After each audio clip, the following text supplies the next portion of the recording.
Hello বন্ধুরা, good afternoon. আর আমি বিশ্বজিৎ আজকাল রয়েছি আর একটা ব্লগ তোমরা সামনে। অক্ষণে বর্তমানে আছি আমি বাঁশগ্রাম যে আছে কাতলামারার আগে ত্রিপুরার মধ্যে, ওই বাঁশগ্রামে আইছি। আর বাঁশগ্রামের সামনেই যে চা বাগানটা, মানে খুব সুন্দর লাগতেছে বাগানটা, যে কারণে আমি ওই বাগানটা তাই আসলে একটা ভিডিও করতেছি। আর বাগানটার যে দেহ চা পাতারই একদম কচি কচি, খালি পাতা বাইরেছে, মনে হয় না এটার থেকে পাতা পারছে অনেক দিন ধরে।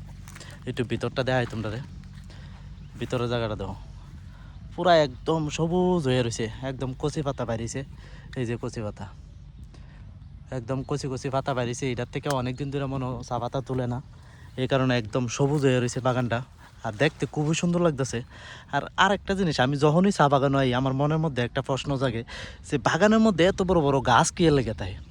যদি তোমরা জানো এই গাছটি কি লেগে লাগা বাগানের মধ্যে, অবশ্যই কমেন্ট করে জানাও, তাহলে আমার মনের যে একটা মানে প্রশ্ন আছে ওই প্রশ্নটা ক্লিয়ার হইব।